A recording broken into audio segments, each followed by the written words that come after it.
Hi.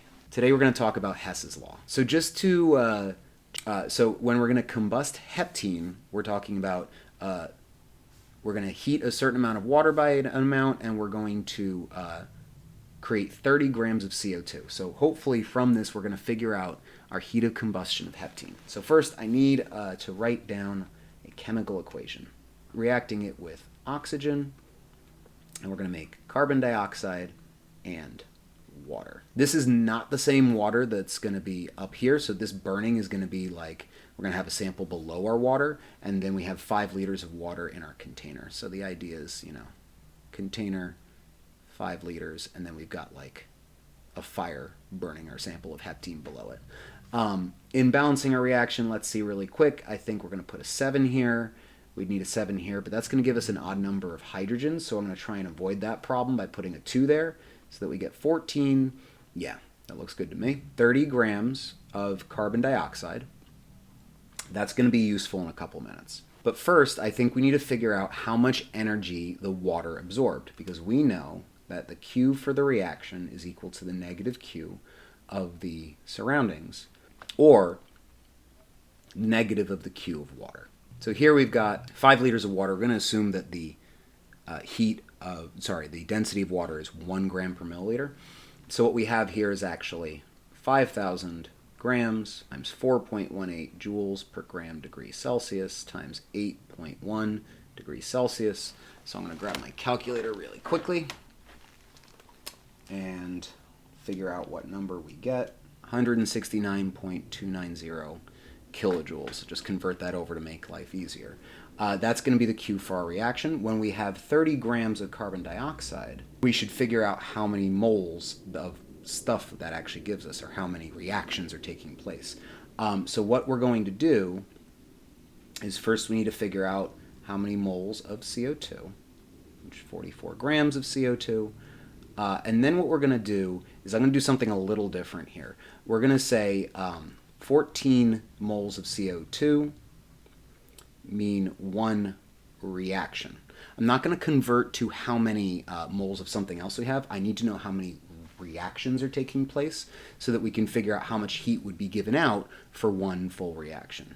So we're going to do let me do my math really quick. So if we want to figure out how much energy is released for 1 reaction, all we have to do is divide our energy by our moles. So negative 169.290 kilojoules divided by 0.0487 reactions, and that should give us,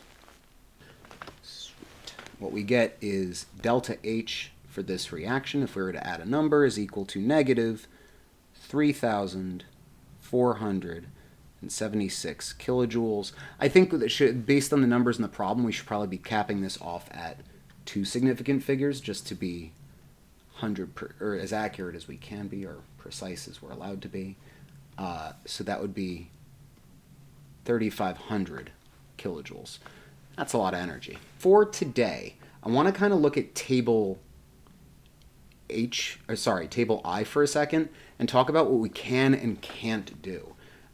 So I know ethane, C2H6, is another hydrocarbon. If we're going to write a combustion for ethane, this is our reaction. I'd put a 3 here. I don't like that again. So I'm going to put a 2 there, so I put a 6 there.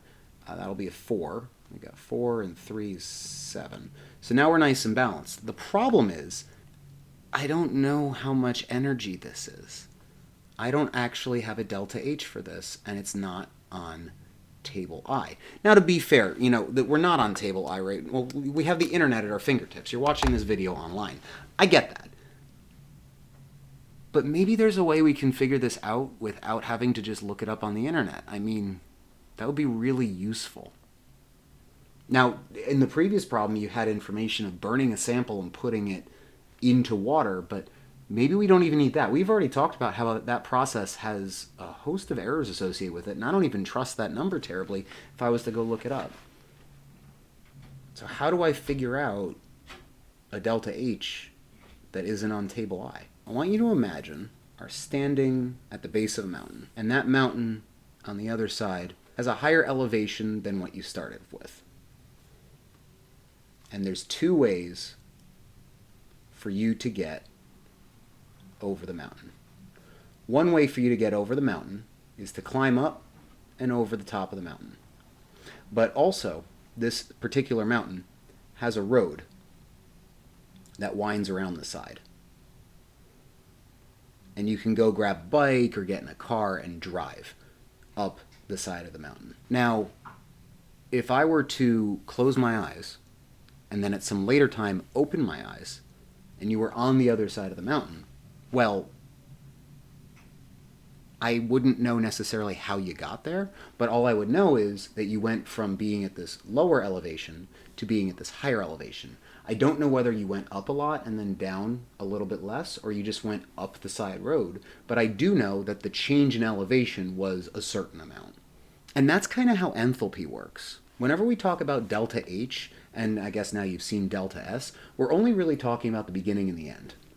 And in that case, it's not really important to look at the path of how you get there, which sounds like we're being a little bit ignorant of some facts, but it actually ends up working out nicely in the end. This thought, this idea that it only matters the beginning and the end. Now, what's kind of useful for a state function is if you're only worried about the beginning and the end, you can it's empowering that since you're only worried about the beginning and the end, you can actually break up your journey into as many pieces as possible.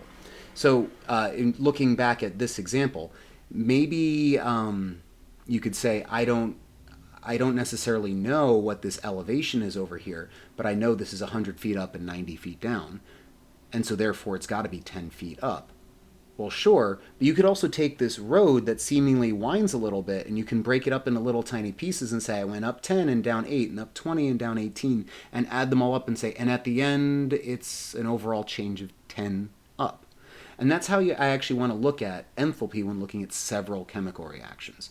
So we don't know the heat of combustion, but we may be able to use something called heats of formation.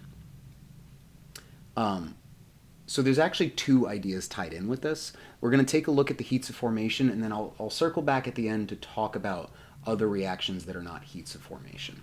So I know I'm throwing a lot of information at you here, so I'm trying to break it up as easily as I can.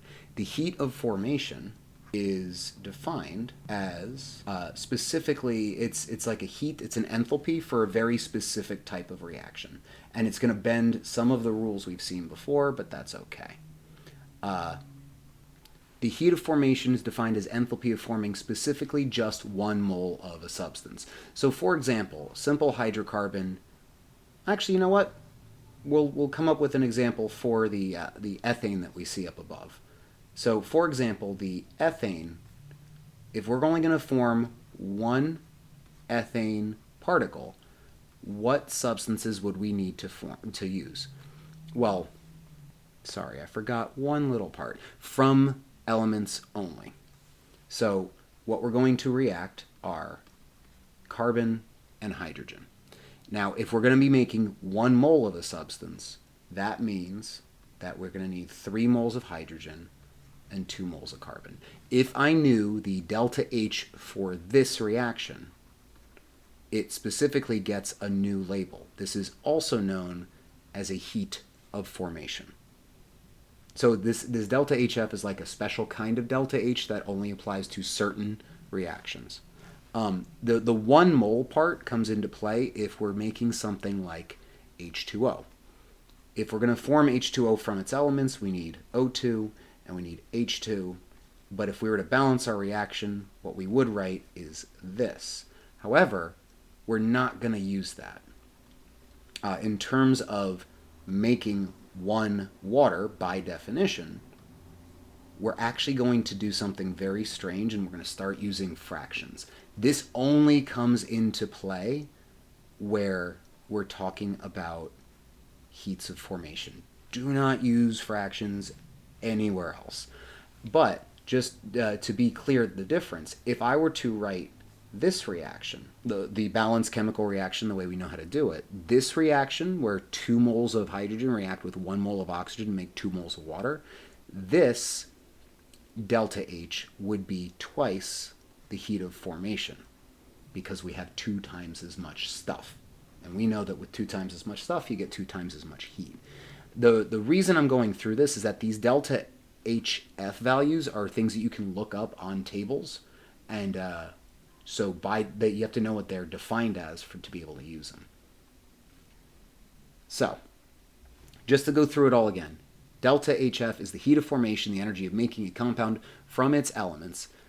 As such, if we're going to write the delta HF for an element, well, if I'm trying to figure out how we form nitrogen from nitrogen, well, yeah, the delta H would have to be equal to 0 because the products and the reactants are identical. So the equation for the molar heat of fusion, again, one more example, if we're going to try and make nitrogen dioxide, my product would be NO2, and to make NO2 from N2 and O2, I would need to make it balanced so that this has to be a 1 over here, and that would be my equation. The heat of formation, I'd have to look it up on table I to get a number. I'm going to trust you to do that. But it should be 1/2 the number that's on the table. So in writing our heats of formation for all of the substances in the reaction, this ethane enthalpy that we want to figure out, this is what I've got. The 3 reactions that you actually have shown came from table I, and then of course for the O2, what you have is the delta H is equal to 0. So this seems a little counterintuitive because to answer our question of how to figure out the delta H of enthalpy, the enthalpy of combustion of ethane, I'm writing 4 reactions. But what we're going to do is we're going to manipulate these 4 reactions that I do have numbers for to calculate something for a reaction that I don't have numbers for. So let's come up with some quick ground rules. I kind of put one in front of you already. If we're trying to build up our equation, we might have to flip some equations and we might have to scale some equations. So if I have one reaction where A reacts to form B, and it has a certain delta H, let's say it's positive 100. Well, if I wanted to figure out the enthalpy of the reverse reaction from B going to A, keep in mind that if we're going to graph it really quick, from A going to B being endothermic, if I were to flip that so that the reactants were products and the products were reactants, well, it kind of looks like that we would have the same graph except backwards, where this delta H is positive, this delta H would be negative, but it should be the same number. So whenever we flip a chemical equation, the delta H value stays the same in number but opposite in sign. If we were looking at a different reaction where, say, we're making 4B from 4A, well, if there's, again, 4 times as much stuff, this number does scale with moles, so the delta H for this process would be equal to positive 400 kilojoules. So in this way, you can actually manipulate your reactions to achieve a certain goal, which is exactly what we're going to do with the 4 equations that we had before. So going through this process, I remember from my balanced equation that enthalpy, or the ethane here, is actually reactant. So if we're going to try and reorganize these to target certain substances, this product has to actually end up in the reactants. And in doing that, so we're going to flip our first reaction to make this new reaction that we're going to use. And if this enthalpy was negative 84, this one's going to be positive. In looking at the water, the reaction that's found on table I is this one. If we had had the heat of formation of water, it would be half that. But we don't need 1 water, we don't need 2 waters, we actually need 6 in our balanced equation up here. So I'm going to multiply this whole equation by 3. Which means that we're going to take our delta H and we're going to multiply it by 3. So this is when Hess's law actually comes into place. When we take 2 reactions and we add the chemical reactions, you're allowed to add the reactants to each other, you're allowed to add the products to each other, but then the enthalpies also add.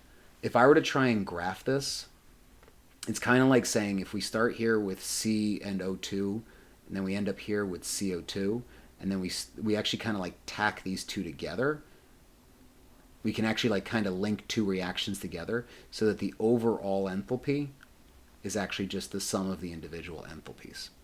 So in this case, for this hypothetical reaction here, where carbon, hydrogen, and oxygen come together to form CO2 and 2H2O, this reaction would have an enthalpy of negative 877.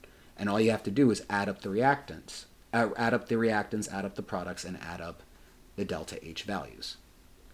I want to show you a different example of this working out. Or, well, no. I want to show you the example of this working out. It's right here. So if we take our 3 reactions, I know we had a 4th one, but it was the oxygen, so we got rid of it. And we took our first reaction and we flipped it and we multiplied it by 2. And we took our second reaction, we multiplied it by 4. We took our third reaction, we multiplied it by 3.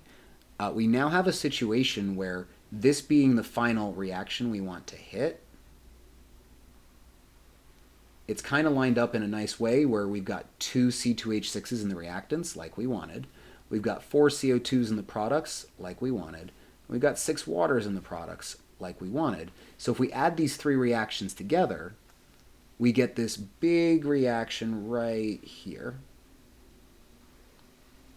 And then the delta H for this big reaction is just the sum of these 3 delta H's. The last thing I wanted to mention is when you add up reactions and you actually get 2 of the same substance, like one in the reactants and one in the products, that means that nothing really happened to these guys as over the process of the reaction, so we can cancel them out. Similarly, we can cancel here. This is a little bit aggressive of a presentation only because we're talking about heats of formation and Hess's law together. I think I'm going to try and come up with a better example really quickly, and I'm going to record a quick second video to really show that to you. But in general, Hess's law says that when you add up chemical reactions, you get a summed up chemical reaction, and the enthalpy is just the sum of the things you added up.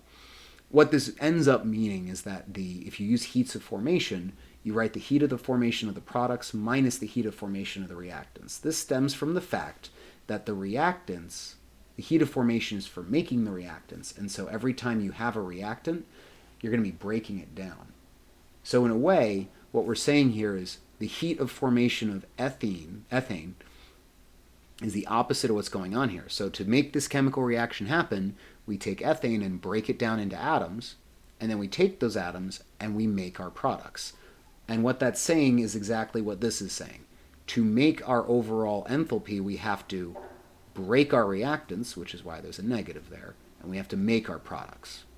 And so if you have a bunch of delta HF values, you can use those to calculate the enthalpy of basically any reaction you wanted. Like I said, I'm going to record one more example, but thanks for watching.